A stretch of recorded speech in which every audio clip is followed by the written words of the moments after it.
नमस्कार दोस्तों, बवाल और खतरनाक गाना आ रहा है। गाना के नाम है करिया रसगुल्ला रसदार। जी हाँ मेरे दोस्तों, करिया रसगुल्ला रसदार दबंग खेसारी लाल यादव का ये गाना है।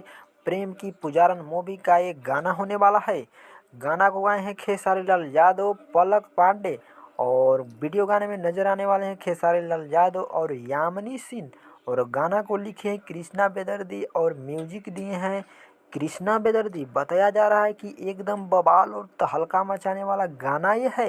एक बार देखिएगा तो 3 से 4 बार तो ज़रूर देख लीजिएगा, क्योंकि खेसारी लाल पोस्टर में हाथ में रसगुल्ला लिए हैं। लग रहा है ऐसे कि रसगुल्ला खिलाने वाले हैं वीडियो में। तो वीडियो जैसे ही आएगा धमाल और बवाल मचा के रख देगा। तो वीडियो जैसे ही आएगा तो एक बार इस गाना को ज़रूर सुनिएगा, क्योंकि बवाल गाना होने वाला है।